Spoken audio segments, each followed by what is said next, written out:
Many called for the district to officially declare itself a sanctuary, prohibit staff from contacting ICE, and create visible protections such as signage. Students shared personal stories of living in fear of deportation, and community leaders emphasized trauma and instability around enforcement actions.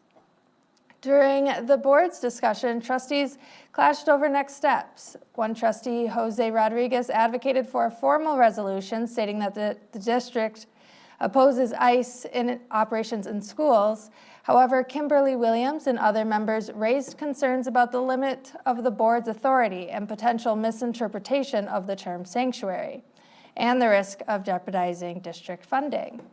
After an extended debate, the board voted to establish an advisory committee to review and refine policies that protect marginalized families in the district, and they also worked together to draft a public statement reaffirming their commitment to student safety. For more detailed rundown on this meeting and other Grand Rapids public meetings, visit grandrapids-mi.documenters.org/reporting. A similar conversation happened on Tuesday, January 28 at the City Commission meeting.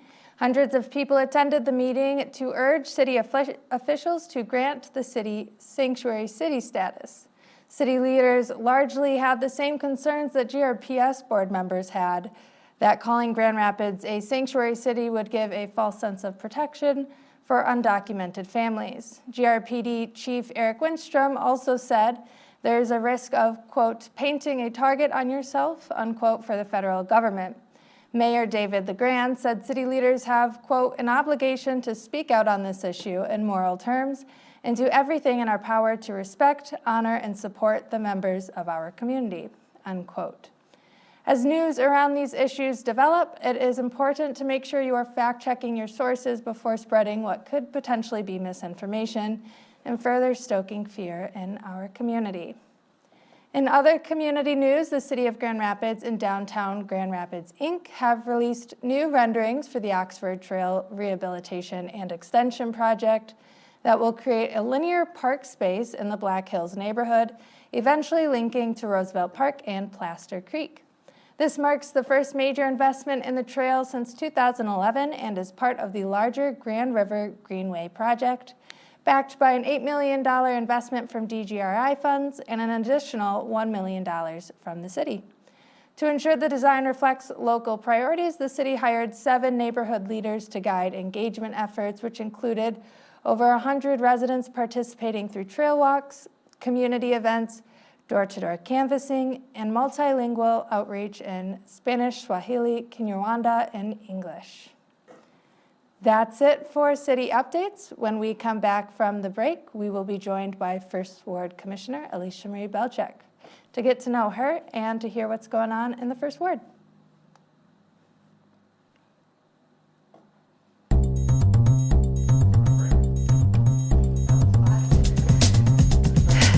Yeah.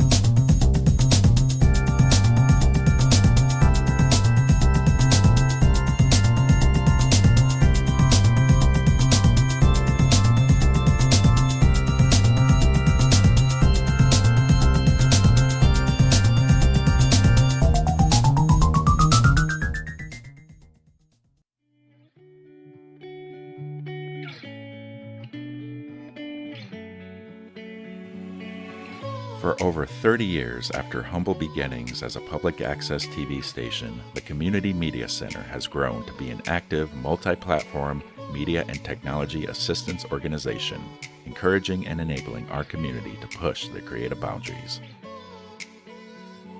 We power a variety of resources, including a music-centered community radio station, WYCE, a community venue with stage and screen at Wealthy Theater, citizen-driven journalism with the Rapidian, a web development team empowering local nonprofits, an education department that trains and broadens students' minds, and a free speech public access television studio, GRTV, where it all began.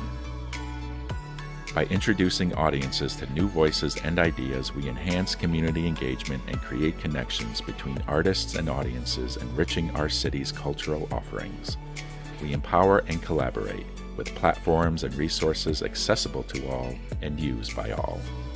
Every free democratic society depends on media, accessible to the community and uncensored by government. The Community Media Center continues this work for the media landscape of today and tomorrow.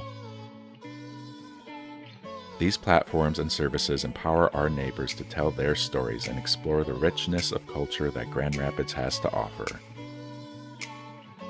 Connect, discover, learn, create, and share. The Grand Rapids Community Media Center.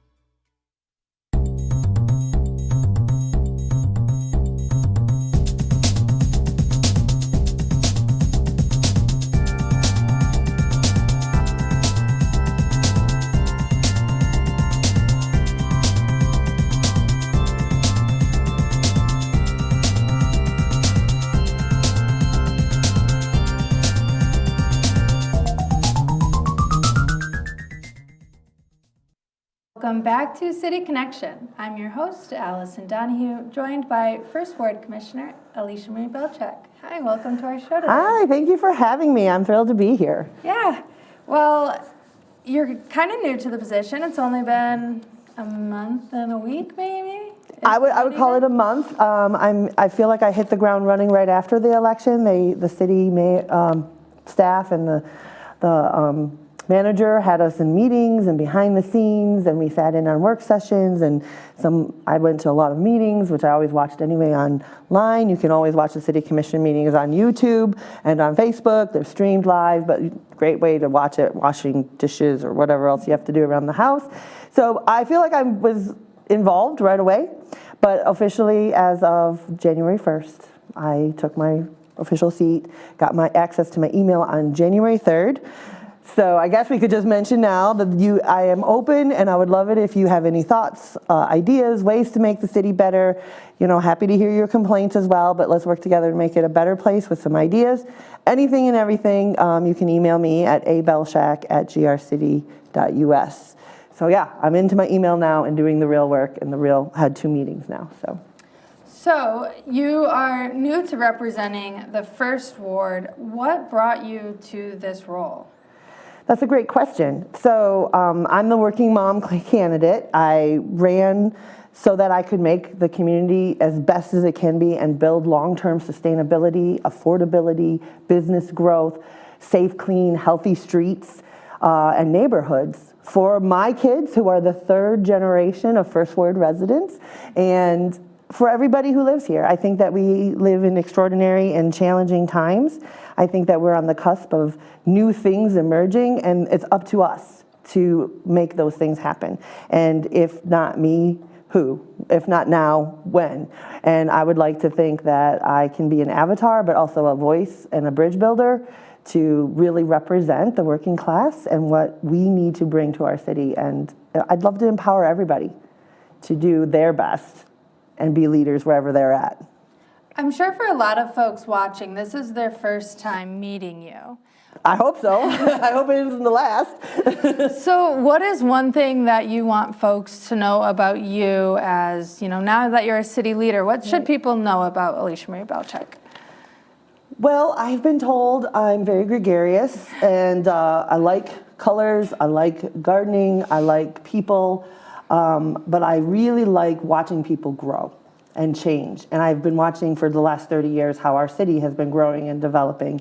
And something that I really think that we all should think about is that we are GR. I know that's a phrase that has been used around town for newspaper, little newspaper and stuff, but like who is responsible for this town? Is it just elected officials? Is it hired staff?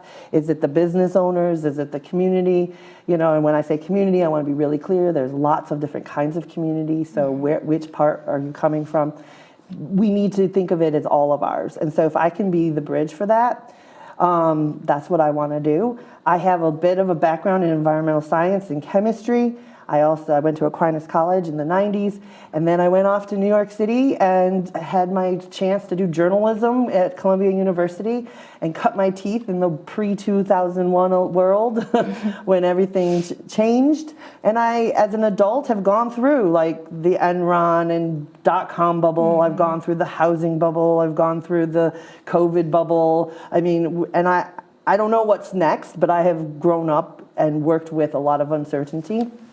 And I also have a life coaching certificate, and like to help people, empower them with leadership, because learning to navigate uncertainty is what makes us really strong and resilient, and I think it's what's called for. I really want to compliment the community, the voters this past year. I really believe it's been really a dour time for a lot of people I've talked to, but I really believe that the voters voted in the right people at the right time in this city commission. So I hope that that is something we can live up to. And we're just people, we're gonna be fallible and we're gonna make mistakes, but I'm here for it. I'm here to hear all of it.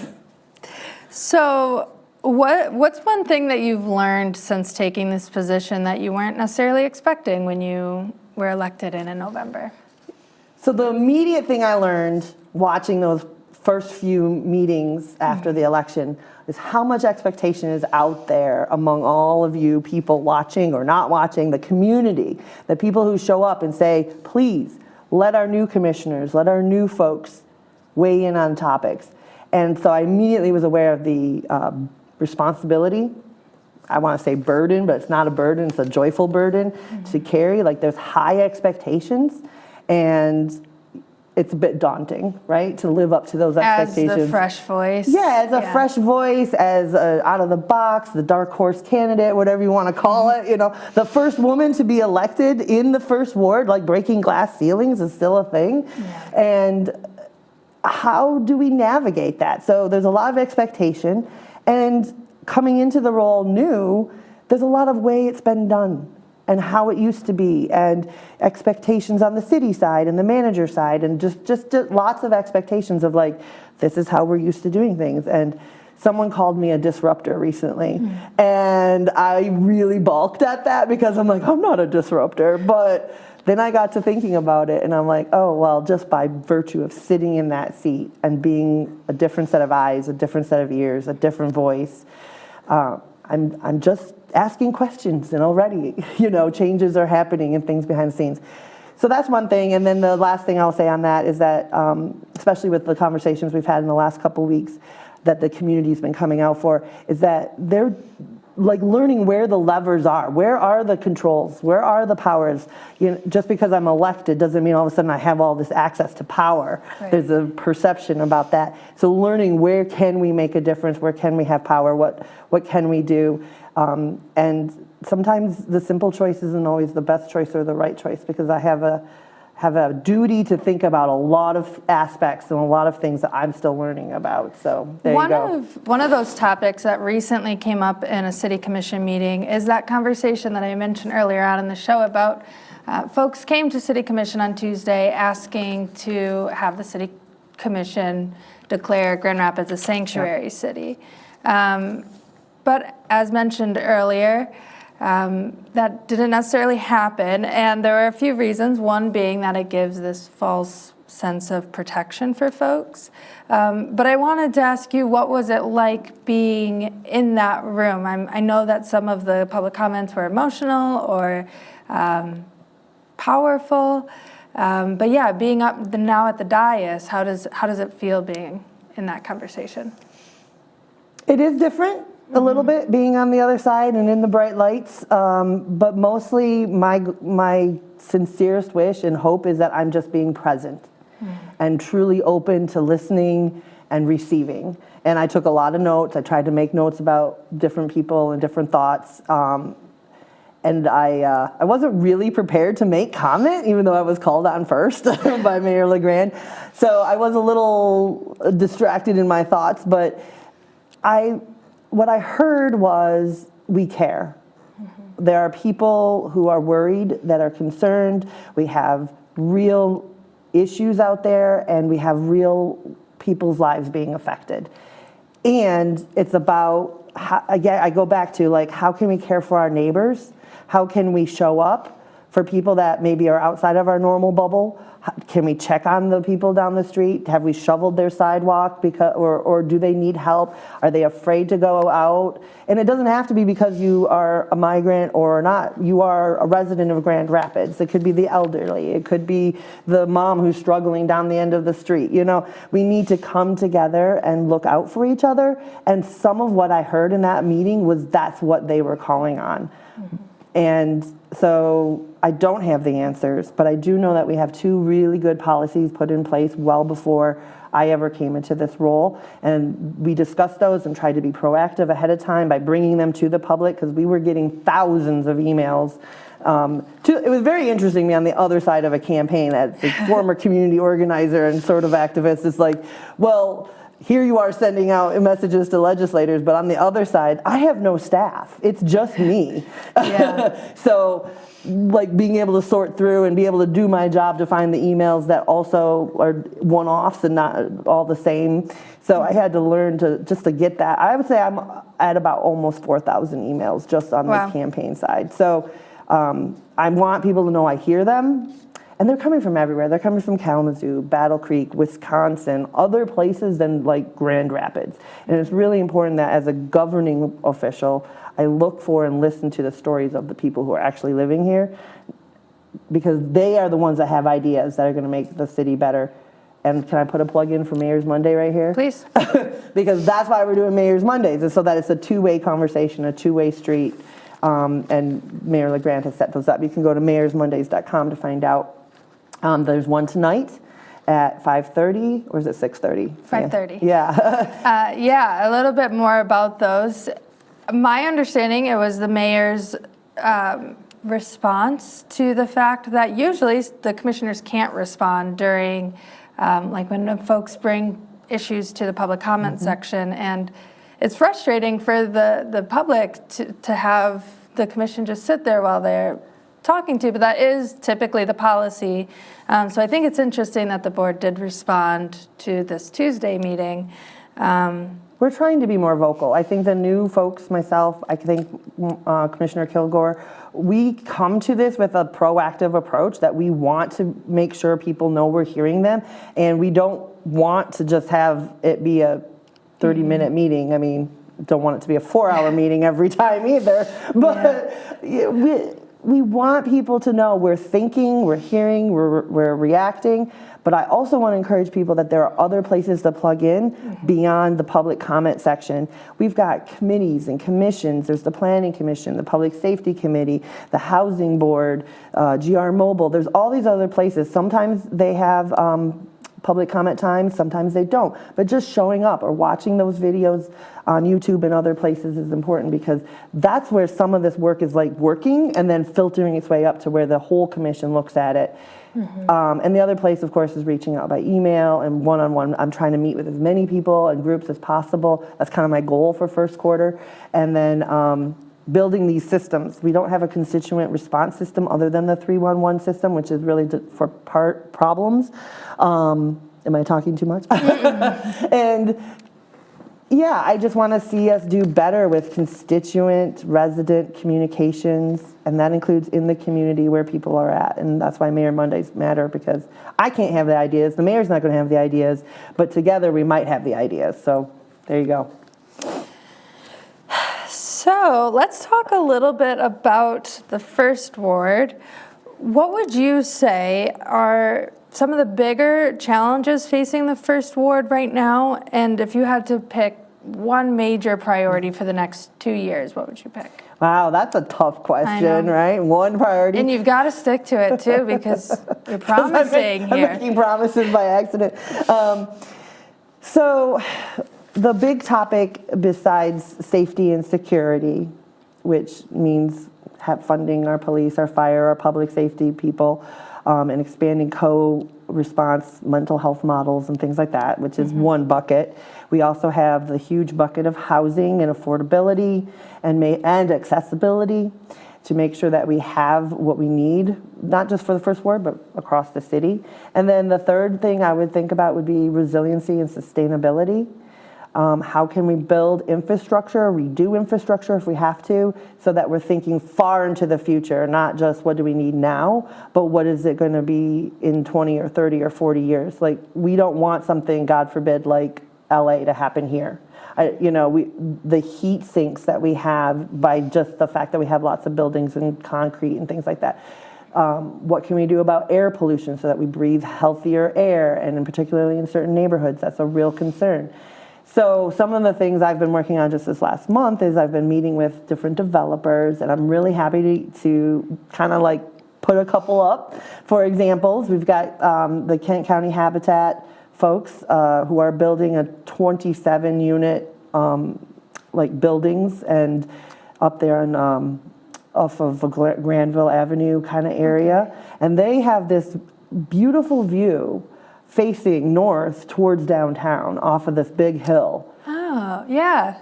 That is a really nice. And so they're going to be building like townhomes. They're also going to be building some apartment units. They've started bringing buildings down that they need to around that area. And this is an example where they are specifically working on housing for people who are working class and workforce kind of housing. And so people who want to have a good view of the city, you don't have to just live downtown and be someone who's a little wealthier. You can also live on this beautiful hill, have a good view. And so I'm very excited about that project and continue to encourage people to look about that. And then right here over on Bridge Street, we have a mid-fill kind of infill developer building 150 unit apartments. They've tore down Duffler's, and they are going to put these up, and they're going to be market rate, but they're going to fit in with the neighborhood here on Bridge Street and all the excitement we have around beer. I call it Beer Street for fun. And it's going to have green infrastructure. It's going to be LEED certified. It's going to have solar. It's going to have a rooftop deck. It's going to have EV charging. So I'm excited about these are the kinds of visionary things, and I think that there's some opportunity that's going to be happening along West Fulton as well for housing and development for retail and things like that. That's going to really expand. So we have to get used to the idea that we are a very fast growing ward, and that people want to come to Grand Rapids. And right now, the focus of developers are here. So how can we encourage them to do it in a way that the community, the neighbors, are going to be happy with? Yeah. How would you say, in the first word specifically, how would you say to strike that balance between bringing in new developments and preserving this area's like cultures, multiple cultures really here on the west side, and characters of the west side? I think, the first ward. Yeah, the first ward, let's remember that the first ward goes all the way down to 28th Street. Right. We have parts of Alger Heights, Garfield Park neighborhood, Roosevelt Park neighborhood, Black Hills, and then of course the west side. And so there is really a diversity of culture and diversity of people, languages spoken, all sorts of things. And I don't have a really clear answer, but I know for myself as a resident who lives I live in the 1850 city boundary here near the Y. So it's really important to me that as we see downtown move our direction, or we think of infill development, it could look like ADUs, which are those accessory dwelling units that were recently approved by right in the city code last summer. That's where you can turn a garage into your, in-law or other rental. Suites. Yeah, exactly. And so we need to make that simpler and quicker and more efficient for regular people to manage, because that's a stream of income, and it helps solve the affordable housing problems. We also need to look at where are people. So instead of we need to build, and we need to encourage architecture to look like and be reflective of the community that they are building around. And that's something that we haven't really done here in the city, and I would like to see more. That's partly why I want to connect with more developers, and just anything I can say, this is where planning commission or city commission public hearings matter, because you're like, I like the idea, but could you just, not make it so boxy, maybe put a peak on it somewhere so it like goes with the neighborhood. These are things to think about. And I would also encourage anyone who knows of property that's just sitting there empty because of the absent landlord hasn't been remodeling it. I know of 2 on my own block that the landlord, property owner, however you want to look at it, lives in Holland. And better or worse, they ran out of funds or what, I don't know the story, but I know that there sits a house that could be habitat for somebody. So, I don't know, let's think about it together as a community. Yeah. Before we go into another break, I know that you were able to attend the Giant Among Giants award show. Oh, yeah, thanks for bringing that up. Yeah, I would love. This was my first time being in a room like this, so I'm just going to hold it up because I thought that the GRCC committee did a really great job on putting the program together. It was the 42nd annual awards, and in an era where we are forgetting how much work is already being done out there and that there's some chaos in other areas of our world, something like this was really reaffirming because this is recognizing all the people from whether they're pastors to activists to HR people and all the way up to our Giant of Giants award for 2025, which they always make a blank little surprise, was announced to be Clee Jackson, is that his last name, for the NAACP here in town. And so I just think it's really fitting to remember that there are lots of people doing really good work, and how do we make sure that that is, first of all, congratulations to everybody who works on this stuff and got recognized because it's such a big deal, but how do we also remember that we got to keep doing the elbow grease because it's not going to get better if we don't make it. If not us, who? Right. But it's nice to have a nice little booklet of all the great leaders here in Grand Rapids. One last thing before we sign this off. You talked about some of those other meetings outside of City Commission. What are some of the boards that you sit on now? Oh yes, thank you. So as a commissioner, this is another surprise. Like you think, oh, you just show up to commission. No, you do a lot more things. It's really like I'm doing a full-time job and part-time. As a part-time. yeah, and I have the luxury right now to be able to be the working mom that does that. But so I sit on several standing committees. So the Community Development Committee for the commission, the Committee of the Whole, Asset and Michigan Works Committee for the county, and the governing board, the Kent County Action Governing Board, which they do a lot of different things. I haven't yet met with them, so I'll be interested in that. And I also sit on the South Division Granville Avenue CIA, which is a corridor improvement authority. They actually collect taxes from businesses so that we can reinvest in the community corridor to have more business infrastructure, facade improvement, things like that. So if the city wants, or the residents want to follow along on more work that you're working on, those are open to the public? Absolutely. People need to come if you can come, and if you can't come, I will plug you guys. I mean, the Rapidian does a great job, and the documenters that show up places to make record of things is very important. Local, hyper-local is what we need. Yeah, and all of those meetings are available on the city website. Other ways to get in touch with you or learn more about the work you're doing? Well, you can definitely email me at, like we said, abelchak@grcity.us. I do have a Facebook page. I have an Instagram page still left over. Those are all Vote Belchak. I'll eventually work on a newsletter. So if you email me, please let me know you want to be on the newsletter. I'll get that put together. And if there's a place I should show up and be, and you'd like to have me be a part of the community conversation, send me an invite. I'm ready. And City Connect is the city's newsletter. Yes, that's right. Thank you. So you can watch all of the streaming on YouTube and whatnot, and you can also sign up for City Connect, Commissioner Connect, Commission Connect, I think it's called. GR Mobile has a newsletter. There's a lot of things to get connected to. Great. Well, it is time for us now to take another break. When we return, we will be answering questions from viewers like you. To take part in the conversation, send a question to cityconnection@grcmc.org or on the Rapidian's Instagram story.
Welcome back to City Connection. It's February 3, 2025, and we're joined by First Ward Commissioner AliciaMarie Belchak. In this portion of the program, we'll be taking questions from viewers, starting with Hog from Hog PhD on Reddit. Can you address Grand Rapids' needs for high-speed rail through its metro, urban, and suburban areas? First of all, hello, Reddit. Thank you for chiming in. I sent a message out to my Redditors to let them know this was happening. So, yay, right? Love interaction. So, high-speed rail is a great idea and definitely something that would be a perfect thing to connect us as we sit between Chicago and Detroit. I would really like to see us think about this as a statewide issue, and I think that that's where a lot of the emphasis needs to be, because there's a huge amount of investment that needs to be done. It has been something that has been floated over and over again and hasn't really gotten traction. Some of it is development, some of it is space, some of it is what do we do with the cars, and I know that our mayor is very much into walkable, bikeable community. But I would like to add to that we need to think about public transportation in general, whether it's rail or better busing or other things. There's a lot of emphasis so far has been put on the first mile, last mile. But if we do transportation right, I personally think there's no need to worry about any mile because it's all been covered. What does first mile, last mile mean? Exactly. So this is a term that's used to think about, okay, we're taking a bus from here to here, but it doesn't get us all the way. So how do we do that to the next stop? Like, I talk to people who walk, they work at the Van Andel, they get done working, the bus drops them off somewhere on Bridge, but they still have to walk all the way up the big hill or something. It happens in other parts of the community too. So how do we get people from that last little bit to home or that last little bit to work? And so that's why they've put emphasis on the Lime scooters and the bikes, and they've also now got the GR, I forget what it's called, but the little car share? Yeah, the car share, which is actually really great if you don't have a car and you want to go to Meijer and shop, or you want to take it all the way to Lansing or Kalamazoo, whatever, that's electric vehicles, so that's really great. And there's test place right over here on Fulton where you can rent a car. There's an app you can download. You have to be a driver, you don't accept the liability, things like that. But these are all things meant to fill a gap. If we had busing and the ability to have busing or other transportation that does regular routes that are reliable, timely, not coming early and then missing it, or coming too late and then you're missing it, that would be great. And what we don't think about often is that the Rapid is not owned by the city. It is actually another entity that the city works with. We own the Dash though, and that is why we offer it for free and why it has expanded. So there might be opportunity to expand the Dash. At least I would like to see that. We will see what happens, but that would be really great if we could expand that, especially as we're thinking about not just tourism, but how locals get to work, how do we get to the coffee shops we love, how do we help retailers, and we definitely have a need for it. We've got 2 new big infrastructure projects with the amphitheater and the soccer stadium, so there will be congestion, unfortunately, and we will need better ways for pedestrians to get around from point A to point B. Might not be a high-speed. Might not be high-speed rail, but it is interesting to think about. Someone pointed out this to me that I would need someone to fact check. Redditors, you ready?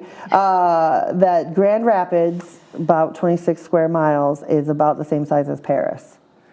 So think about that. If you've ever been to Paris, how that feels to travel around. I also can't fact check that myself, but cool. We'll find out later. Another question comes from Sean. Sean says, I've worked in the city full-time for 5 years in a couple of different positions, but I can't afford to move into Grand Rapids, rent or buy. I've never seen rent go down in that time and don't see a way I will ever afford this luxury. Is it possible for rent to go down? So the simple answer is yes. It is possible for rent to go down. Rent goes down based on market supply and demand, et cetera. At least that's what the economists want us to hear. It also goes down when landlords are just willing to not charge whatever market rate is, the highest rate that we can get. And there are landlords out there like that. You might have to look in older neighborhoods. You might have to look at the mom and pops or the people who are co-opt kind of sharing. Excuse me, got a little dust in my throat. And it will go down when we have more housing built.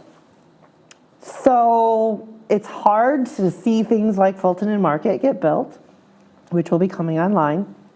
That's the Three Towers project that a lot of folks know it as. Sorry, your question got me. The truth is, rent didn't used to be this high. When I first owned my very first home here over by Sibley, it's a duplex. Gosh. Do you need more water? I am good. Why don't you I'll talk for a riff second. for a minute? So the question is about living in Grand Rapids, trying to pay rent here. I know I'm always looking for 1, 2-bedroom apartments, and it's tough to find things in a reasonable pay range that wouldn't be over 30% income, which I know a lot of folks, that's the range they're looking for. So affordability and accessibility is what I'm looking at as a commissioner. And I'm really sorry that my voice is being weird right now. But it is possible for rent to go down. It is going to happen when we have enough people moving who can afford, if you've got a decent job and you can afford to move to a nicer place. As we build nicer places like Fulton and Market, the theory is people will move up and then move down. It'll like move the boxes around, right? You know, like those little squares. Mm-hmm. And there's actual data and statistics to say that this actually does happen. And I can refer you to a great gentleman who has a little Substack on it and everything if you really want to get into it. Local guy. But the other thing we need to think about is how can we help people who want to buy houses get into homes. And I love that you're working in the city and you want to live in the city. That's actually a really big deal for me personally. I know that a lot of people who work for the city, because we have, 1,500 employees or something like that, they don't live in the city. So there's the impression that you're doing work or making decisions for people that you're not even going to have to live with. So that's always, I think anyone who works for the city and wants to move into the city, we should make that possible. So a shout out to you for wanting to do that, and also to encourage you to reach out to your HR department here in the city, because I know there's programs to help you do that. And we actually have programs to help first-time home buyers in the city too. So things to explore, look at. If you have questions, again, you can email me, you can go to the city website. We'll try to figure it out together. Yeah, I know. My best friend was actually able to buy her house because of a HR. She found out her work gave a first-time home buyer deal. Yeah. So another question. I can't see the top of the question. There we go. This question comes from Herb. There are a lot of migrants that live in the First Ward, both legal and illegal. Are the GRPD or the City of Grand Rapids going to cooperate with ICE if there are local raids? Well, hello, Herb. And if you're the Herb I think I know, hello. Maybe you're a different Herb, I don't know. So we spent a lot of time at the last commission meeting addressing this issue, and we are still receiving emails and phone calls daily about this. We're very aware, and the mayor has said it very clearly, that this is a moral obligation to make sure people are safe and feel secure. It is a moral obligation for us to do whatever we can. However, there's only so much the city can do, and those things we've already done. And I'm very proud to say, in 2017 and 2019, other city commissioners and staff have put together policies in place. So we have a GRPD policy on dealing with foreign nationals that specifically says there's no need to inquire about immigration status, and that to do their job, the police chief has said, I'm not here to do ICE's job. So there's that.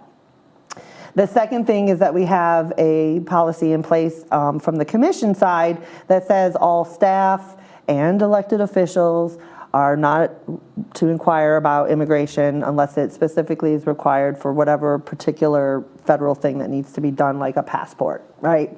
But other than that, we are not to inquire or be a part of that, because this isn't about whether you came here or how you got here at this time. from the Grand Rapids standpoint, we are a city where everybody should be working together to live together, and it would be nice if everyone followed all the rules, but as you know, we don't all follow all the rules. I myself sometimes find myself speeding a little bit accidentally or whatever. We all break a rule here or there, so this is my personal stance on it. I'll probably get in trouble. I'll probably get some hate mail. But the mayor said it really well. You know, there's no paper or passport or documentation that says you're a Grand Rapidian. I don't have one, you don't have one, nobody has one. So if we want to support each other, I think it's really going back to what I said earlier about community, connection, checking in on your neighbors, knowing who's who belongs, who doesn't, how do we do what needs to be done. And I don't have good answers. I just know that it's up to us to work at the community level. I appreciate that. I believe it's time for us to go to break now. When we get back, we'll be taking more questions from viewers like you. If you want to take part in the questions or in the conversation, feel free to send in a question.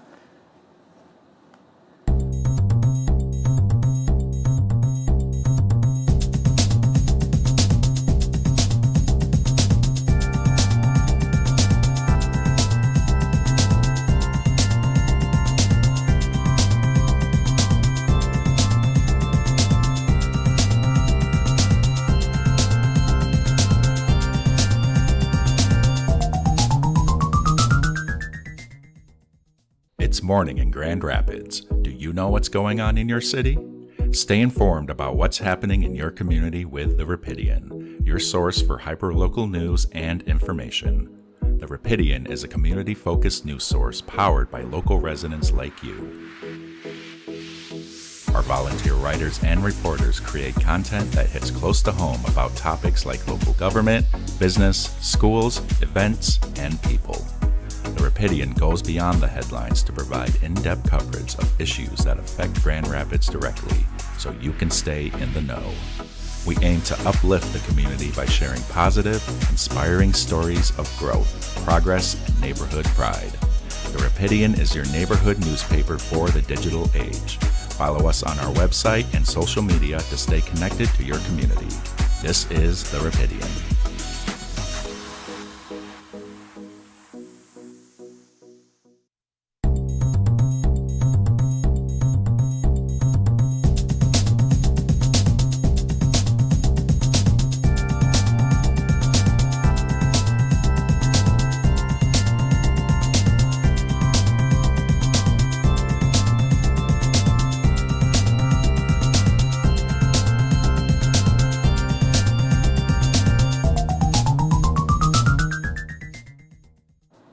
Welcome back to City Connection. We're joined by First Ward Commissioner AliciaMarie Belchak, taking some more questions from the public. And I believe we have a question from Kyla. I have to say, this is a little more fun than I even expected. Good, I'm glad. Thank you everyone for calling in or writing in and working together. I heard you have a special viewer right. And thank you. I got to give a shout out. My son, Liam Milzarski, texted me to say I'm doing a great job. So if you disagree or agree, I don't know, find me on Reddit and tell me all about it. Hi, Liam. Hi, Liam. A question from Kyla. Kyla asks, is GR doing anything to encourage electric vehicles? I'm looking at getting one, but my work is about 30, I think probably minutes, miles. Minutes or miles. But let's answer the question. Is GR 30-minute walk from the nearest charging station? Is GR doing anything for electric vehicles? We want to. I mean, the current commission and most of us, I think, and certainly the mayor has mentioned many times that we need better infrastructure and we need to find ways to invest in it, that we need high quality, fast, multi-port charging. And we probably maybe only need 10 to 15 of them in the city as a whole to be close enough. Because again, these are places where you can like have up to 7 or 10 cars charging, and then they only take like, I don't know, 20 minutes or less, so that you don't have to spend all day there. So it's very different than like the apartment unit or the condo that might have a plug-in, which there are some around the city. And that's why I'm excited about the Bridge Street development that's coming, because that's going to be have charging stations in their parking. But yeah, it's something we're going to need to work on in terms of both planning, site location, infrastructure, funding. I mean, it could cost quite a bit of money. I don't have any dollar amounts off the top of my head, but that is something, and I want you to know that we are definitely working on that, Kyla, because 30-minute walk, while it's good exercise, is not something you maybe want to do every day, but it is also something that we can continue working on. So if you've got ideas about where they should go, or if we should continue working on that project, again, that's going to be a GR mobile thing to bring up at their commission meetings. There's a committee, there's a board, and we are trying to fill lots of boards, by the way, so if you want to, go on the city site and let me know as well when you put in your application, and I'd love to meet with anyone who wants to help make the city better. I know there was some news last month that Biden had allocated some money to Grand Rapids for EV charging ports, but I don't have the number on the top of my head. So that's... Yeah, and then what happens with all of the current freeze on things? We don't know. Right. We're figuring things out. So we will continue to work on that. A question from Aubrey through Instagram. What do you think the city can do to protect its most marginalized communities? Hi, Aubrey. I really appreciate you thinking about the people who might be most impacted by things going on in the world. I have strong confidence in the way that we currently have our policies, which I've mentioned, and I feel very strongly that the conversations I've had with our police chief indicate that he also believes it's not our job to interfere in terms of like helping. But the marginalized communities could include other people besides the immigration status. It could include BIPOC communities. It could include people like, even in my neighborhood is a federally designated low-income neighborhood. So there's a lot of different ways people can feel disenfranchised or marginalized or not able to participate in the economic growth that has been happening in the city. So I want to just push back only on one thing, and that is, what do you think the city can do? I really would like us to think about all of us being the city. And that's a very big mind shift from the city and the government officials doing something for us. But what can we do together? If I'm just a regular working mom who decided to run for office and now I'm sitting in this seat, I'm bringing my voice in a new way and I'm listening. So if you've got ideas, that's what the Mayor's Mondays, that's what my email's for, that's what the community conversation is for. I think that it's going to come down to how can we help our neighbors the most by being the people we want to be showing up for them. Yeah, I keep hearing in conversations this need to go down to that community neighbor level and take care of folks. And people are always saying, like, go knock on your neighbor's door and see what they need. And I know a lot of folks might feel nervous about just going up to their neighbor's house. It's not what we're used to doing anymore. So my advice for getting to know your neighborhood or your neighbors is going to a neighborhood association meeting. Yeah, we have great neighborhood associations all across the city. And in the first ward, I've been participating with the West Grand Neighborhood Organization, which I used to be a board member on. There's the Garfield Park Neighborhood Association, there's the Roosevelt Park Neighborhood Association, and we have a Heartside Business Association and a Heartside Neighborhood Association.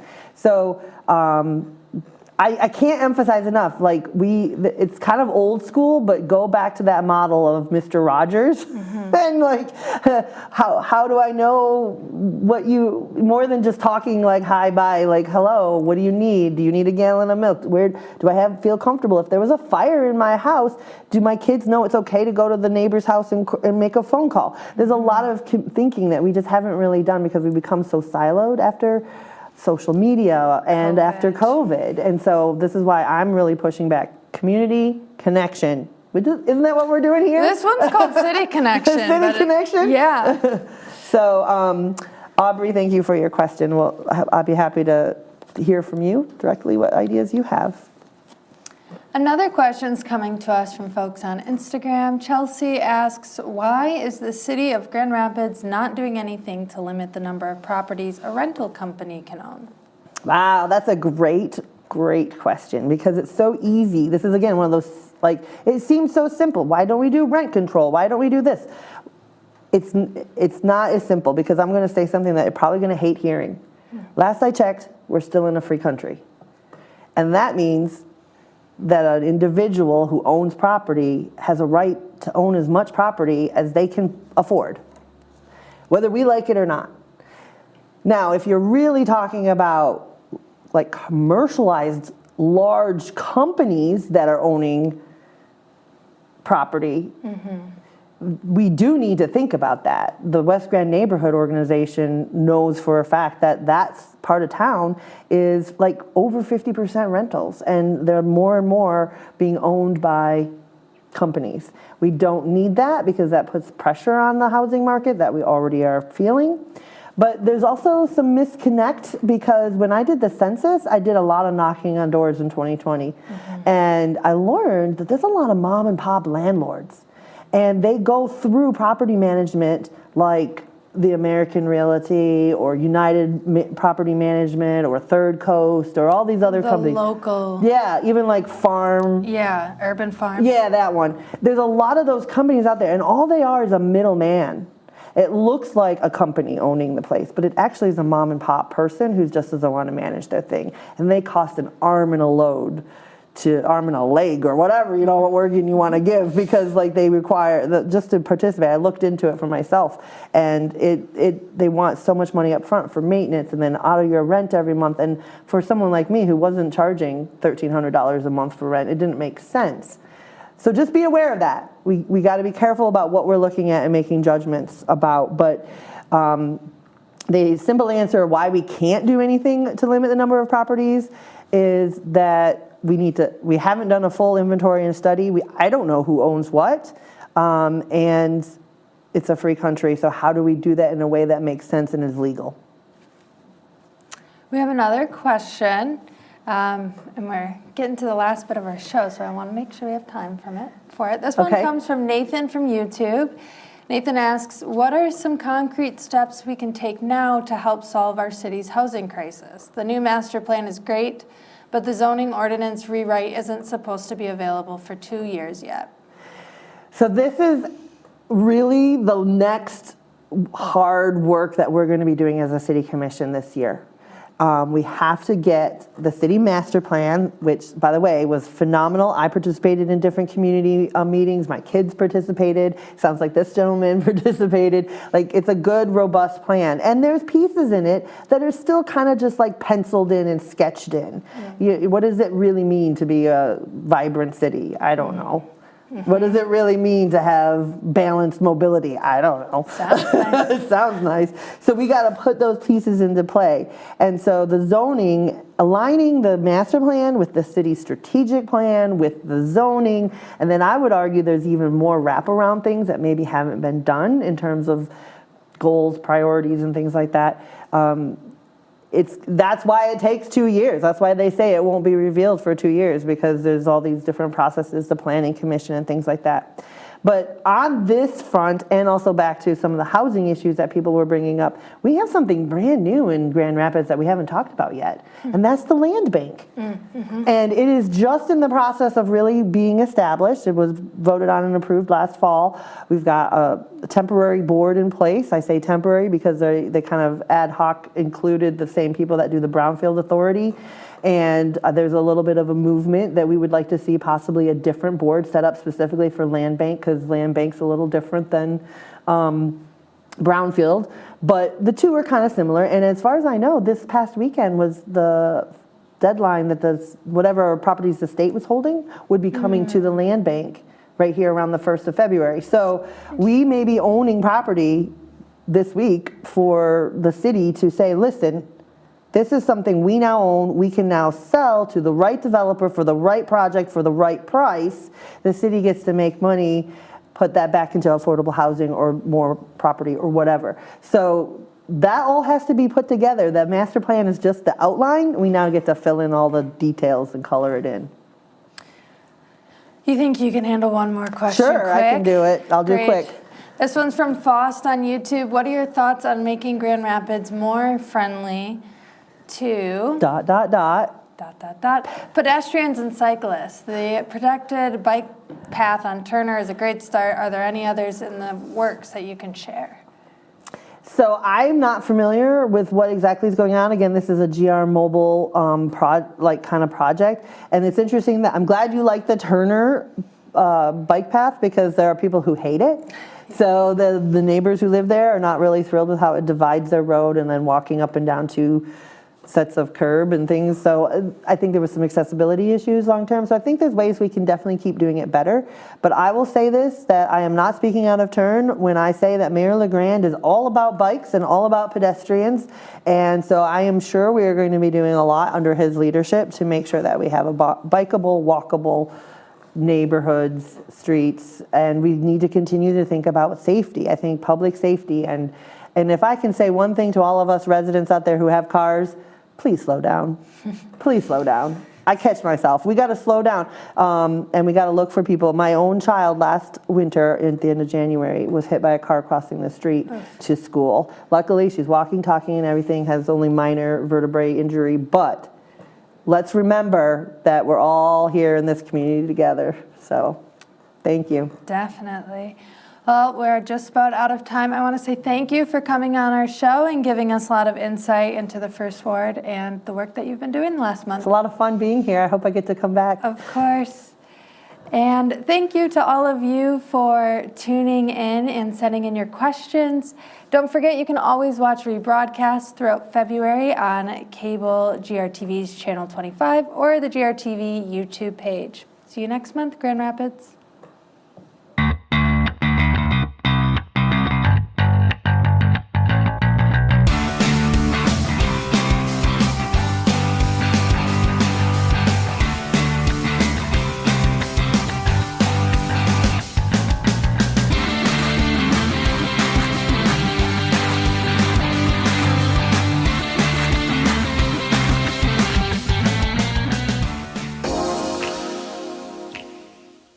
The Grand Rapids Community Media Center is committed to creating a diverse and inclusive environment for all community members. It is a place where community voices are heard, valued, and lifted through media.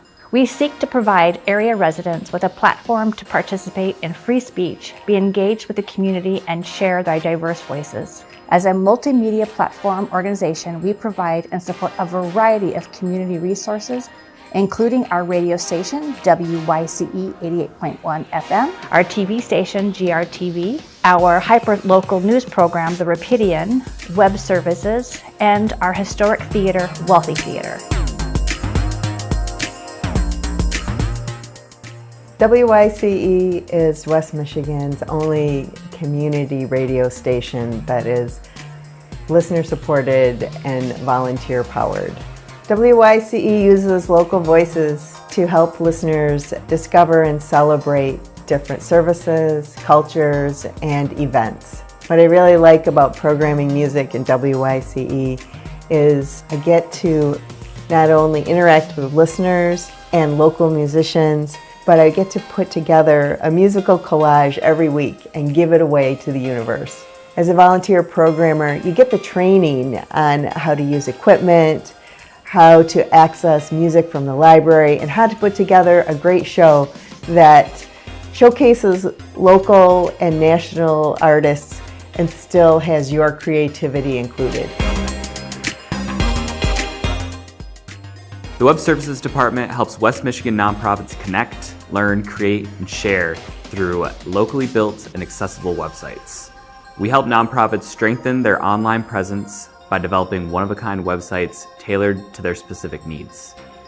The Web Services team can take care of all the technical needs of getting a new site up and running, including website hosting, domain name registration, theme development, and page layout. Websites are built with accessibility and responsiveness in mind, making sure our projects are available on any screen and accessible to people of all abilities. We are passionate about helping organizations in the nonprofit sector effectively communicate their stories online, promoting equity and media access with our affordable services. Wealthy Theater is a historic theater on the southeast side of Grand Rapids. It was built in 1911, and today it stands as a performing arts center, historic cinema, and community venue.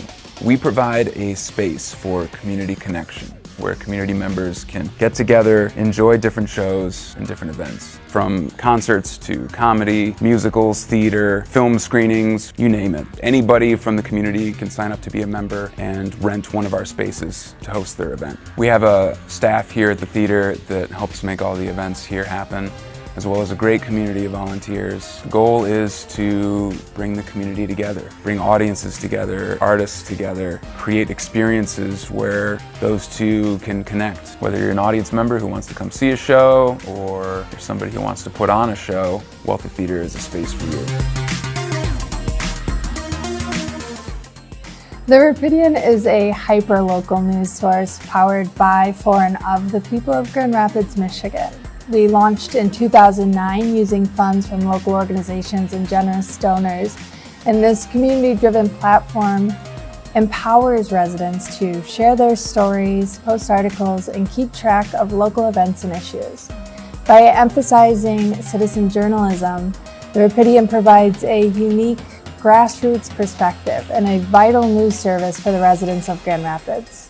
In 2023, we are relaunching the Rapidian with the Grand Rapids Documenters program, where we train and pay local citizens to cover public meetings, empowering residents with the tools and resources to strengthen the news media landscape in Grand Rapids and become more civically engaged. GRTV airs public access television programming made by and for the Grand Rapids community, amplifying their voices to support a diverse and vibrant democracy. We provide the tools, training, and broadcast platform for free speech. Community members can take classes on video and production features, borrow professional equipment, editing software, and use of our studio facilities to create their own content. We help community members connect, learn, create, and share.